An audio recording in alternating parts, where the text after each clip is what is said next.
লালার সাথে আমার সম্পর্ক ছিল, একটা রিলেশন ছিল, গুড একটা রিলেশন ছিল, ভালোবাসার সম্পর্ক ছিল, যেটা এখন নাই। ওর পোষায় নেয় আমাকে দিয়ে, আমার ওকে দিয়ে পোষায় নিয়ে চলে আসছি। ও 4 বছরে আমার পিছনে প্রায় 15-20 লাখ টাকা স্পেন্ড করছে, এটা আমি বলি।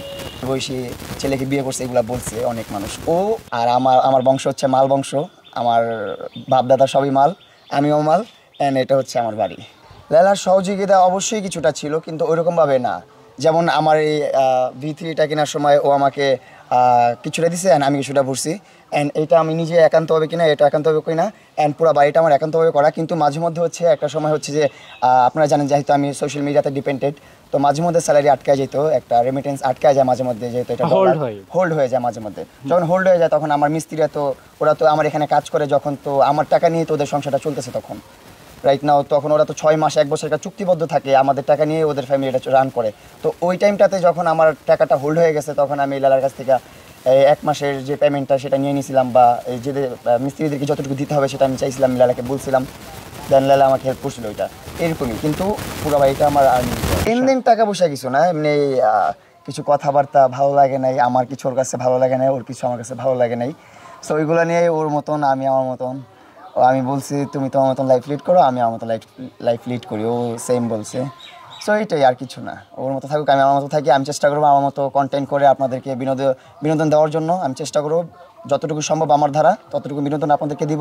আমার একান্ত বা আমার সাথে আরও কো-আর্টিস্ট থাকতে পারে, ফ্রেন্ড সার্কেল আছে, বান্ধবীরা আছে, তাদেরকে নিয়েও করতে পারে, কোনো সমস্যা নেই। আর ও ওর মতন ব্লগ করতে পারে, ওর মতন লাইভ করতে পারে, ওরটাও দেখবেন, সমস্যা নেই।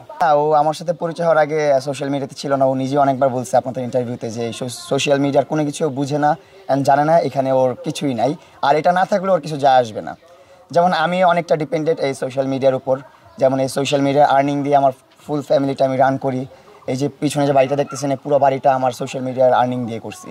অনেক কষ্টের টাকায় করা এই বাড়িটা, অ্যান্ড পিছনে যে গাড়িগুলো দেখতেছেন এগুলো সব আমার কষ্টের টাকায় করা। আমার কাছে গ্রাম আর ঢাকার মধ্যে অনেক বড় পার্থক্য এটাই যে ঢাকার মধ্যে অনেক জ্যামজট অ্যান্ড অনেক পলিউশন থাকে, আর গ্রাম অঞ্চলে এগুলো নাই। গ্রামে একদম প্রাকৃতিক বাতাস পাচ্ছেন, প্রাকৃতিক একটা ওয়েদার পাচ্ছেন, অনেক ভালোভাবে মানে নিঃশ্বাস নিতে পারছেন, ভালো লাগতেছে। আর ঢাকা শহরে নিঃশ্বাস নিতেই অনেক কষ্ট হয়, এত জ্যামজট অ্যান্ড এত ধুলাবালি। কিছু কিছু প্লেস আবার ভালো আছে, শান্তিপূর্ণ যেগুলো আবাসিক এলাকা ওইগুলো।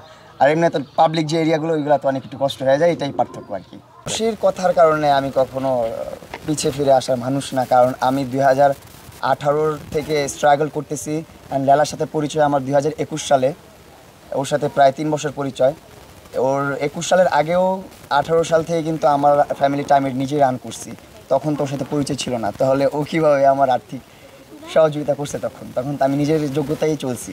অ্যান্ড আমার লাইকিতে পেমেন্ট আসছে আপনার একবার 3 লাখ, 2.5 লাখ, 1.5 লাখ, 60,000। ওর সাথে যখন ফার্স্ট পরিচয় হয়েছে যেদিন, সেই দিনও আমার 60,000 পেমেন্ট আসছে। মানে লাইকিতে একটা পেমেন্টের সিস্টেম আছে, অ্যান্ড ওইখানে আমি ছিলাম। আমি লাইকির একটা টপ ক্রিয়েটর ছিলাম, বাংলাদেশের সর্বপ্রথম 10 মিলিয়ন ফলোয়ার হিট করছি আমি, প্রিন্স মামুন। এটা কেউ করতে পারে না আমার আগে, আমি প্রথম করছি। এখনও অনেক মানুষ করছে, কিন্তু আমি সর্বপ্রথম করছি। অ্যান্ড আমার একটা দাপট ছিল শর্ট প্ল্যাটফর্মে, ইনশাল্লাহ আগামী তো থাকবে, এখনও আছে।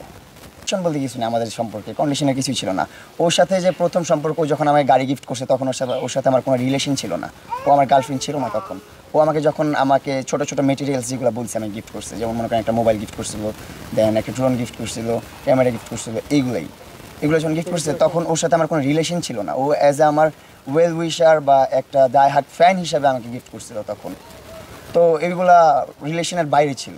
তারপর আস্তে আস্তে ওর জন্য আমার সফট কর্নার তৈরি হয়েছে, যে এই মানুষটাকে আমি ভালোবাসি না, বা এই মানুষটার সাথে আমার ওরকম ভালো কোনো রিলেশন নাই, তারপর এই মানুষটা আমার জন্য এত কিছু করতেছে, এত টাকা পয়সা নষ্ট করতেছে, আমাকে ভালো রাখার চেষ্টা করতেছে। তো আমি একটু ওর জন্য কিছু করি, ওর সাথে একটু থাকি, ওকে একটু খুশি করার চেষ্টা করি। ওর সাথে আমি ইচ্ছা করে দেখা করছি, দেখা করতে চাই না আমার সাথে, আমি জোর করে দেখা করছি। যে লোকটা আমাকে হেল্প করতেছে, ভালো রাখার চেষ্টা করতেছে, যে তার জন্য আমি কিছু করতে পারলে নিজেকেও ভালো লাগবে, নিজের আত্মাও শান্তি লাগবে। তো এইভাবেই ওর সাথে আমার সম্পর্ক শুরু আস্তে আস্তে। তারপর প্রথমে কিন্তু ওর সাথে ফ্রেন্ডশিপই ছিল আমার, তারপর আস্তে আস্তে রিলেশন বিল্ড আপ হলো ওর সাথে। এইটাই লাইলা করতেছে, কারণ ওর কাছে ওর মোবাইলে আগের যে কন্টেন্টগুলো ছিল, যা ক্লিপগুলো ছিল, ওইগুলো আপলোড করতেছে। আসলে ও তো এক্সট্রা করে কন্টেন্ট করে না, আমি থাকলেই কন্টেন্ট করা হইতো, আমি ছাড়া তো ওর কন্টেন্ট নাই। ও সোশ্যাল মিডিয়াতে আনা হয়েছে, আমার ধারা আসছে সোশ্যাল মিডিয়াতে, ও বলে এটা। অ্যান্ড আমিও জানি, আপনারাও জানেন, ও সোশ্যাল মিডিয়ায় ওকে সোশ্যাল মিডিয়াতে ঢুকাইছি আমি, অ্যান্ড সব কিছু শিখাইছি আমি, দেখাইছি আমি। ও এখনও ভালোভাবে কন্টেন্ট করতে পারে না, এডিট করতে পারে না, মোটামুটি যা করে ভালো করে। আরও বেটার করবে ইনশাল্লাহ সামনে। আচ্ছা, এখন হচ্ছে যে টেম্পারেচার চলতেছে বাংলাদেশে, অনেক খারাপ অবস্থা চলতেছে, সবারই এখন অনেক খারাপ অবস্থা। আমি তো রুম থেকে বেরিয়ে হই নাই, যে আপনাদের কারণে মাত্র বের হলাম রুম থেকে। মতো ওরকম কোনো কাজ করি না যেটা নিয়ে বিতর্কে, মানে ওরকম বিতর্কে পড়বো অথবা ওরকম ঘামাবো, আতঙ্কে থাকবো, এরকম কিছু হয় নাই জীবনে। আসছি, কিন্তু বিষয় হচ্ছে এগুলো আর গভীরে না যায়, বিষয় হচ্ছে ওর মতন আমি আমার মতন থাকবো, এটাই এখন ফাইনাল কথা। এটা লায়লার মনে করেন ছোটোবেলা থেকে ওর ফ্যামিলি ব্যাকগ্রাউন্ড অনেক ভালো, অ্যান্ড ওরা অন্যরকমভাবে লাইফ লিড করছে, ওরা অন্যরকমভাবে বড় হয়েছে। ওর সোশ্যাল মিডিয়ার উপর কখনো ডিপেন্ডেন্ট না। ও যেভাবে সোশ্যাল মিডিয়া থাকলেও চলতে পারে, না থাকলেও চলতে পারবে, কিন্তু আমার চলতে হবে সোশ্যাল মিডিয়া দিয়েই আপাতত। জি, এটা আমার মা বাবার জন্য করছি, আমার জন্য করি না। আমার জন্য করলে ঢাকাতেই করতাম। এটা হচ্ছে আমার বাপদাদার ভিটামাটি, আব্দুল্লাল মামুন মাল। আমাদের মাল বংশের এই এলাকায় সব কিছুই আছে আল্লাহর রহমতে, এমন কোনো কিছুর কমতি নাই। আমার বাপ দাদারা আছে, যারা আমার চাচারা আছে, জেঠারা আছে, তাদের কথা অনেক কিছুই চলে, যে অনেক কিছুই হয়। ওরে যা দেয় আমি একবারে দিয়ে দিই, ও আমাকে যা একবারে দিয়ে দেয়, এগুলোর মধ্যে কোনো কিছু নাই, কিন্তু নাই কোনো আমাদের মধ্যে। আমার সবচেয়ে বিগেস্ট ও বলছিল একটা জাগো FM এর ইন্টারভিউতে যে ও সবচেয়ে বড় গিফট করছিল আমাকে একটা প্রাইভেট কার। ওইটাই ওর সাথে প্রথম, মানে আমার জীবনের প্রথম বার্থডেতে ওর সাথে সেলিব্রেট করছিলাম, অ্যান্ড ওইটাই ছিল আমার বার্থডে গিফট। মাজদা RX-8, যারা আপনারা দেখছেন, অনেকেই দেখছেন। তো ওই গাড়িটা বিক্রি করে দিছি আমরা, কারণ ওইটার মেনটেনেন্স অনেক ঝামেলা, অ্যান্ড ওইটা পালতে হয়, অনেক কষ্ট করতে হয়, তাই ওইটা বিক্রি করে দিছি। ওইটা রাখি নাই, ওটা চালাই না। আর কি, আর এমনি অনেক টুকটাক অনেক কিছুই আছে, ছোট ছোট গ্যাজেট, তারপর অনেক বড় বড় গ্যাজেট, এইগুলোই গ্যাজেটের অনেক কিছু আছে। অনেক আগেই বিক্রি করছি আমরা, এটা অনেক আগে বিক্রি করে ফেলছি। ওর সাথে ঝগড়া হওয়ার অনেক আগে বিক্রি করছি হয়েছে, তো ওর সাথে মানে কাটাকাটি হয়ে গেছে সব কিছু, ওর সাথে কাটি আরই শেষ। এটা হচ্ছে একদমই ফেক, বা এইগুলোর কারণে, এইগুলার মতো আর কিছু কথাবার্তা আছে যেগুলোর কারণে ওর সাথে আমার কথা কাটাকাটি হয়েছে, আমি ঝগড়া হয়েছে এই সমস্ত কথার কারণে। করতেছি না কারণ আমার অনেক ঠান্ডা লাগছে, দেখতেছেন আমি কথা বলতে পারতেছি না, অনেক ঠান্ডা লাগছে, অনেক অসুস্থ ছিলাম, অনেক সিক ছিলাম, এই জন্যই সরে আসছি। প্লাস একটু কি বলে, আমার যে চলাফেরার জায়গাটা ওটা চেঞ্জ করে ফেলছি, যার সাথে ছিলাম তাকে চেঞ্জ করে ফেলছি, সব কিছু একটু উলটপালট হয়ে গেছে, সব কিছু একটু স্টেবল হওয়ার পরে আবার কাজ শুরু করবো আমি। আমার কোনো ভয় নাই বাবা জীবনে, আমি কখনো ভয় পাই না।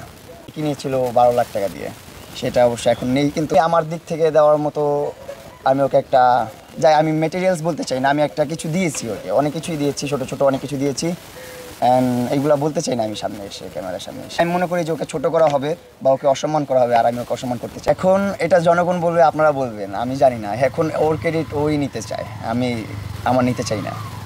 ওই করছে, ওর যোগ্যতা করছে, এটা আমার কিছুই না।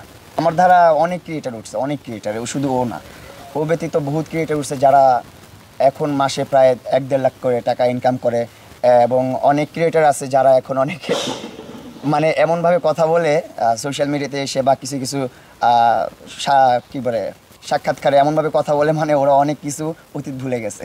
আসলে একটা জিনিস অতীত ভুলতে নেই কখনো, অতীত ভুললে আপনার জীবনে সব অন্ধকার হয়ে যাবে। অতীত ভোলা খুবই এর মধ্যে টুকটাক অনেকবারই ঝগড়া হয়েছে, ছোটো ছোটো অনেক কথাবার্তা নিয়েই ঝগড়া হয়। তো একটা মানুষ চলতে ফিরতে অনেক রকম কথাবার্তাই শুনতে হয়, অনেক রকম মানুষের কাছ থেকে কথাবার্তা শুনতে শুনতে একটা সময় ওই জিনিসটা হয়ে যায়। তো অনেক ঝগড়া হয়েছে, কিন্তু এইবার একটু ডিফারেন্ট। এইবার কোনো মারামারি বা গালাগালি এরকম কোনো কিছু করে আসি নাই, একদম মিউচুয়ালি কথাবার্তা বলছি। শেষ পর্যন্ত আমি ওর প্রতি অনেক লয়াল ছিলাম, ও আমার প্রতি অনেক লয়াল ছিল। আমি ওর বয়ফ্রেন্ড ছিলাম, আমার গার্লফ্রেন্ড ছিল, অ্যান্ড ওই জিনিসটা অনেকবার রিভিল করছে, অনেকবার ভিডিও করছে। তারপরও জনগণ কী করে, বারবার প্রশ্ন করে যে আপনারা জামাই বউ, আপনারা বুড়া। অনেকগুলো স্টেটমেন্ট দিচ্ছে, প্রায় 10 থেকে 15টা ভিডিও আপলোড করছি, যেগুলো ভিডিওতে মিলিয়ন ভিউ, এক একটাতে 3 মিলিয়ন 4 মিলিয়ন ভিউ।